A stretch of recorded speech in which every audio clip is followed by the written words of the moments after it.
Hey guys, now let me just give you a very simple conundrum. Can you create electricity out of dirty water?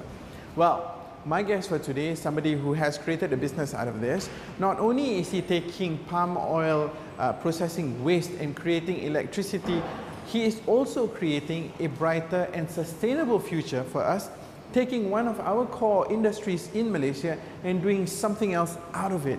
It just sounds like a very far-fetched idea, but he has done it really, really well. I'm talking about Mr. Saravanan Rasaratnam. He's the Managing Director of Green and Smart Sdn Bhd. My name is Syed Ferdinand Omar, and you are watching In Person.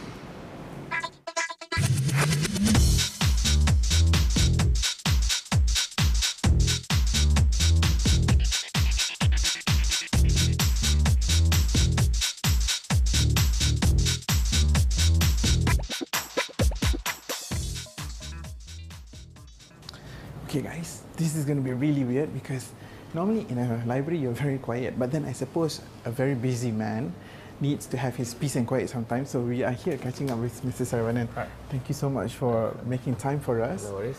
This is not your quiet time that I'm intruding here. No.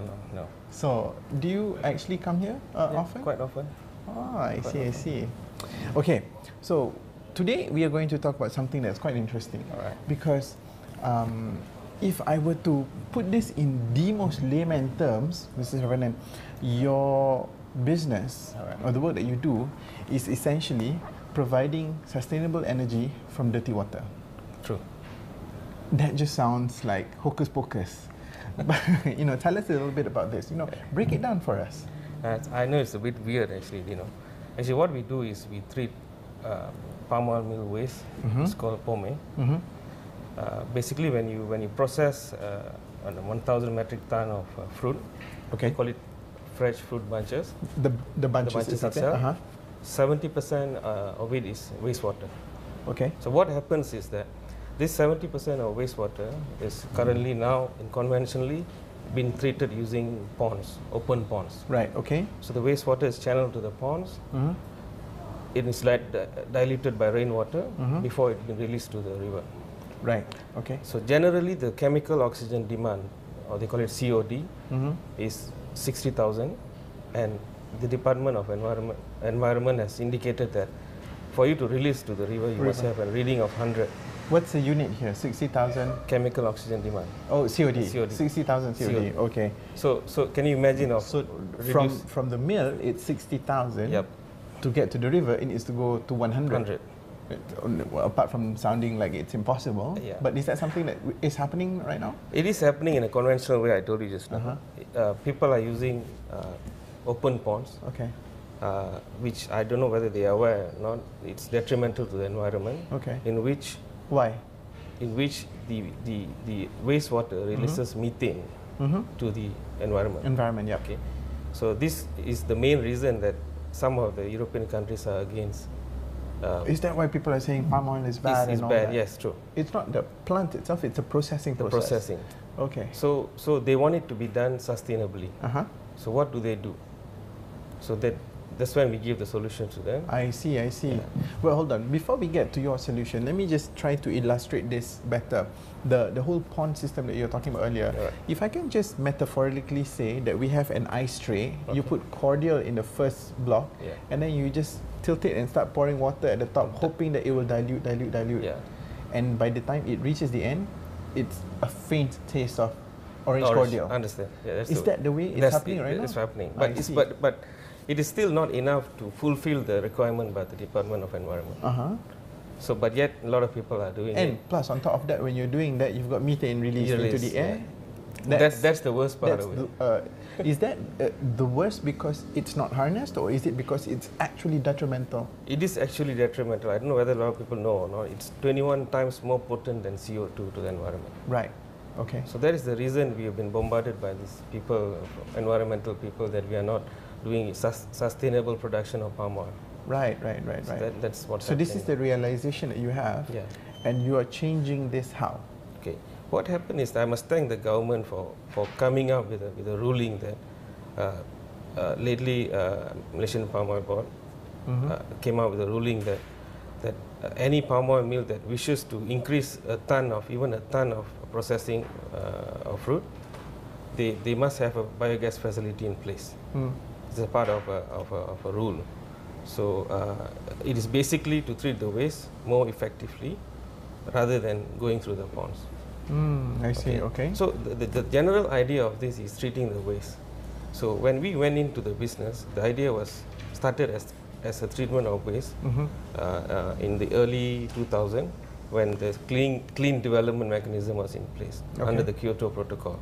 So a few government plantation houses wanted to reduce the carbon emission, so they went into these projects where there's a certain payment done to companies involved in this business. They call it carbon emission reduction payment. But it didn't kick off, so due to many reasons, I believe. So the next thing the government did was introducing the feed-in tariff in 2012. That's when we embarked into this business of converting the gas into electricity. Right, okay. So when you harness the methane, you actually produce electricity. And this methane comes from the byproducts, which is the dirty water that was used to process the palm oil bunch. So it really isn't hocus pocus, boss. It's actually really happening. It is. So what happens is that now from the pond, it is channeled to our reactors. So what happens in the reactors is that we add in microorganisms to digest the organic matters and release the methane. Sort of like fermenting it, sort of like. Yes. So once the organic matters are digested, methane is then captured. Captured and then cleaned. We clean the methane because there's an H2S element into it, sulfuric element, which is corrosive to the engine. So once the gas has been cleaned, then it's been put into gas engines, which converts the gas into electricity. The electricity then it's connected to the grid. That feeds back into the national grid. So the biogas, when you process it, methane is the one that you want. CO2 is the byproduct, and H2S is the one that you have to get rid of to ensure that your engine that you use to so it's basically sustainable for the engine itself. I see. Okay. So the feed-in tariff mechanism, is for 16 years. So for biogas from agricultural waste, the government has allocated 46 cents per kilowatt. That's how much you're selling it to the government. Okay. As opposed to what's the industry standard for I think coal? for normal non-renewable waste IPPs, it's 21 cents to about 25 cents per kilowatt. Okay. Definitely much more lucrative than rather than the regular way.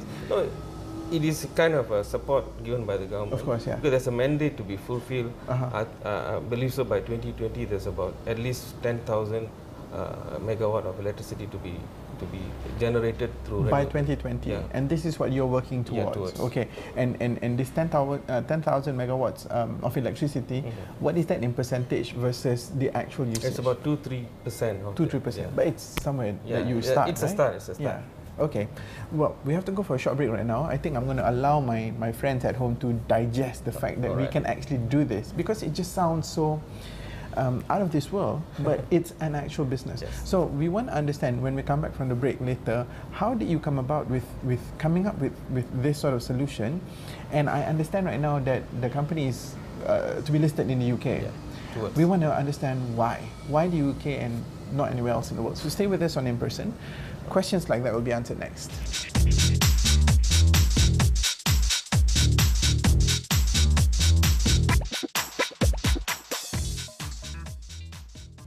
Hey guys, welcome back. You're still watching In Person with me, Dino, and I'm still with Mr. Saravanan. And we are talking about very interesting things that's got to do with electricity and palm oil and ensuring that the future is going to be a sustainable one. And we were talking about the whole notion of having your company listed in the UK. But before that, we just want to understand you a little bit. I was having a chat with my producer, and she said that one of the questions I have to ask you is, which football team do you support? I think a lot of people will be upset. I think it's Liverpool, actually. It's Liverpool. What do you support? I have no opinion because I don't watch football. But this fascination that you may have for Liverpool, or rather the support that you have for Liverpool, do you think this is one of the reasons why you thought UK is a country you should be going for? Probably. To list? probably connection to go to Enfield. So now you have a legit reason to Yeah. tell the missus, I'm sorry, I have a business meeting in London and then I'm going to Liverpool. That's always the reason. Okay, now, Mr. Raman, tell me. Listing in the UK, it sounds like a very exciting thing. What does this mean, and what does this do for both your company and also the Malaysian economy? Actually, let me give a perspective of how the growth of the business is. You know, actually, there are about 464 mills in the country, Okay. which eventually would have this biogas facility. So how are we going to address the setup of the facility? What happened was, our business model is, in which we adopt, is that we go to the mill, we tell the mill owners, okay, we will set up the facility for at your place, and we'll do a revenue sharing with you. Okay. So the mill owners has no headache of setting up the biogas facility. So with this in place, we have secured 26 palm oil mills to be rolled out from in the next 400. Yeah. Out of the 400 odd. Okay. To be frank, is to date we have secured 45 megawatt. Okay. We will consider as the biggest biogas players in the country now, actually. So how am I going to roll out these projects? Okay, bank facility, no doubt it's there, but takes time to roll out as fast as is what you think. Especially in the amount that you need, right? Yeah. Okay. And why we went to Europe or UK, London, because the understanding of renewable energy is more mature there, actually. Okay. They have done feed-in tariff systems there, so they understand the business model better. So it was easy for me to engage with the fund managers in UK to raise the funds. Even from a ground level, the understanding that you need sustainability is greater in countries like Europe, right? Correct. So it's like going back to their place and telling that we are doing something in our country. But in that case, why would the boards there want to fund you, or rather want to list you? Why don't they just list any of the other companies within around Europe? Because if you look at it, you know, there are renewable funds there. People are creating renewable energy funds, but there's not enough projects for the funds to be utilized. I see. So I think it's logical to bring those funds back to our country, right, where the projects are. So they have the money, but they don't have anything to spend on. Yes. And there you come in. Yeah. Okay. So that's how it fits.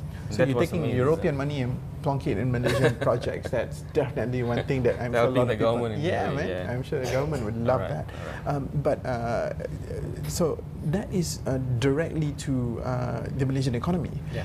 But also this really ensures that growth is something that is certain for your company, right? Okay. What is the aim? So what would happen with us being a listed entity now? I would daringly go to all perhaps government plantation houses, which has 70-80 mills, and would say that, okay, I can do your waste treatment because my backup fund management is here. So that was the general understanding of how to approach the growth, actually. I see. Okay.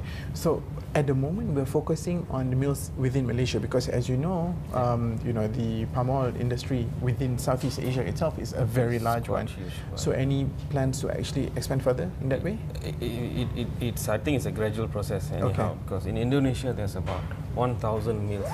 You know. That's almost twice as many as Malaysia. Yeah, easily. But end of the day, everyone wants the waste to be treated. Yeah. Okay.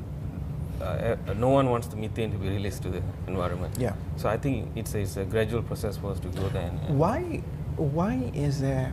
First of all, pardon my ignorance here, but who do you see as your competitors within this sphere, and why are there not many more companies like you around? If you look at it, we did a survey for the listing exercise itself. There are about 20 odd players in this fraternity, of which you need certain technology to do it. So we, being a biogas player for about 30 over years now, we have patented 2 technology. We have patents which distinguish us from the competitors. And if you look at it, I don't call them competitors because for even 20 over players to support the 400 over mills, which is growing now, I don't think so. It's a competition. So it's more of a complement, actually. Yeah. So right. Okay. So instead of competitors, they are your complementers. Yes. True. I see. So really, there is a need for more companies like yours to be around. To give you another perspective, in a year I can only do about 10 mills, 10 biogas plants a year. So for me to complete even 100 plants, it's going to take me 10 years. So there's a 10-year business there easily. Right. If you look at it. Right. But then with the funds coming in, that means you can Expand. multiply your capabilities. Right. Okay. And looking at it from that perspective, you're talking about you need the businesses to basically complement each other. Don't you see this as a potential or a possibility for you to actually monopolize this sector of the industry and be the only resource for this? Or do you think that's not what you're interested in? It might happen, probably merger and acquisition. Okay. We have that idea as well. But we are looking into the application of methane into other areas as well. Okay. A diversification of business and not only embarking on electricity and create a usage for methane in other areas. Probably cooking gas or natural gas by itself. Because methane is right. So other applications as well. Right. Let's take a step back. Things are getting very technical here. We want to understand. I mean, if you ask me, I would not have thought of any of these things. Clearly, that different people will be thinking in different ways. So, what was it that you did, or tell us a little bit about what you did in the past that allowed you to arrive at this path? No, what happened was I used to work in a government-linked company, okay, which evaluates business startups and gives them fund to start their own business. So it inspired me in a way. Why don't I just start myself? So when I came out, we started a biocomposting company, a biotech company, doing composting of empty fruit bunches. Right. Okay. So when you process the fresh fruit bunches from palm oil, there are two ways: the liquid waste and the solid waste. So we embarked in the solid waste in 2010, and we started the company, a biocomposting company in Sarawak. Eventually, in a year, we became the best biotech company in 2011. And what happens? We have done all that we can in that biocomposting fraternity. So I want to venture into new areas. So when I saw the liquid waste there at the mill, so it intrigued me because nothing has been done. So that's when I went into the biogas. I'm smiling because I just find it ironic that Mrs. Saravanan basically looked at dirty water and saw money, right? We have to go for another short break right now, but when we come back, I want to take an even further step back and understand a little bit more about the man behind this entire thing. We've spoken about the company. We want to understand what are the things that interest you and your passion and all that. So stay with us on In Person. All right.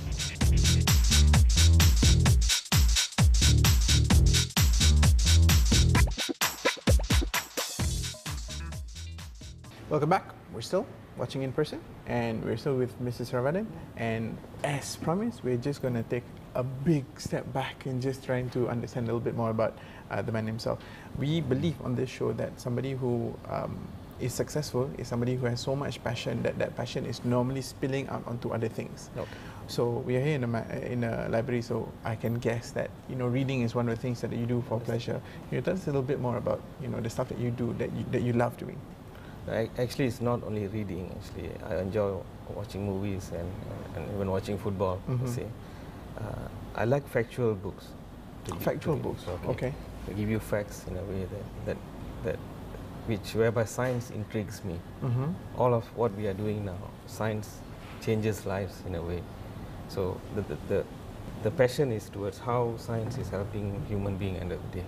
You look at our business as well. The microorganisms are basically digesting the organic waste. Yes. And generating methane. It's interesting actually if you look at it. That's how. Let's exactly like how I described it earlier. Like it sounds like hocus pocus because it's something that is not what we would take into consideration on a daily basis in our lives, right? It's very removed. Yeah. So when you put thinking to it, then it becomes very interesting. I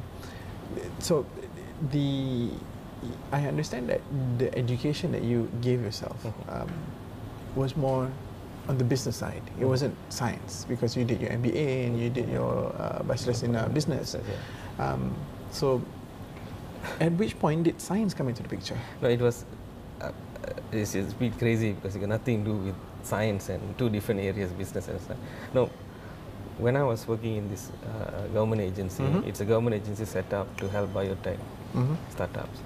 So when I evaluated the potential of how biotech can change life, so that's what intrigued me to go into how doing business in this fraternity. So it wasn't planned or anything like No, that? nothing. You definitely did not say to yourself when you were 16, I want to do no, this? nothing. So nothing you sort of like stumbled into it. True. So you stepped on dirty water and you saw money. That's even better. No, I think Malaysia's biggest area is agriculture. If you look at it. Undeniably, yeah. So something has to be done on the waste. So I saw a potential in the waste. That's why I ventured into it. Right. And with the science on how to do it actually. So you went to study in the UK before, right? No. Trinity? Yeah, it's 1 year there. I see. So, what is it about the understanding of sustainability, especially within the sphere of energy that we can see outside of Malaysia, that you feel is a must for us to have a realization here in Malaysia? Another perspective I give you in Europe, per se actually, in Europe, in order for them to generate biogas, they have to do another process. So they grow a type of grass called Napier grass, for example. They have to cut the grass, bring to a reactor, and then create the gas. But in Malaysia, if you look at it, the liquid waste is automatically flowing 24/7. Yeah. So if you don't garner that potential, I think we are wasting it. Right. They actually have to create the opportunity for us. It's happening. Someone has to do it. You just have to harness it. Yeah. I see. Okay, so going forward, we've heard about your plans to for the listing and all that. And currently, it's very business to business. Your relationship. What about the business to customer aspect of it? Because I understand your company also does to a certain degree B2C. Any plans to actually further engage more customers directly in that way? Besides treating the agricultural waste, we are also involved in treating sewage treatment waste. That's a part of waste treatment where it engages to customers straight.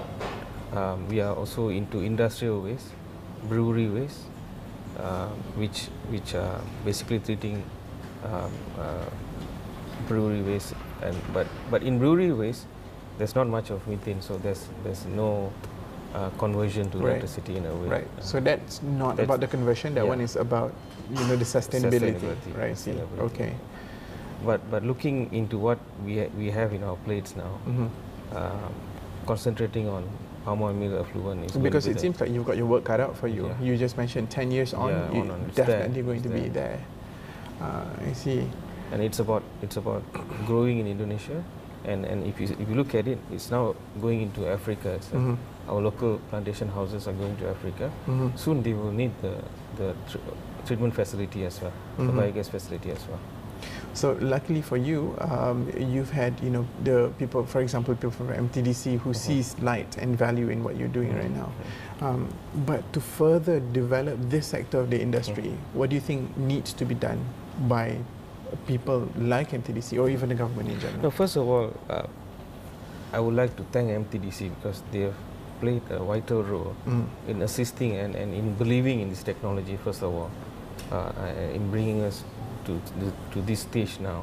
They supported the project, and they are basically handholding us to UK as well to be listed in London.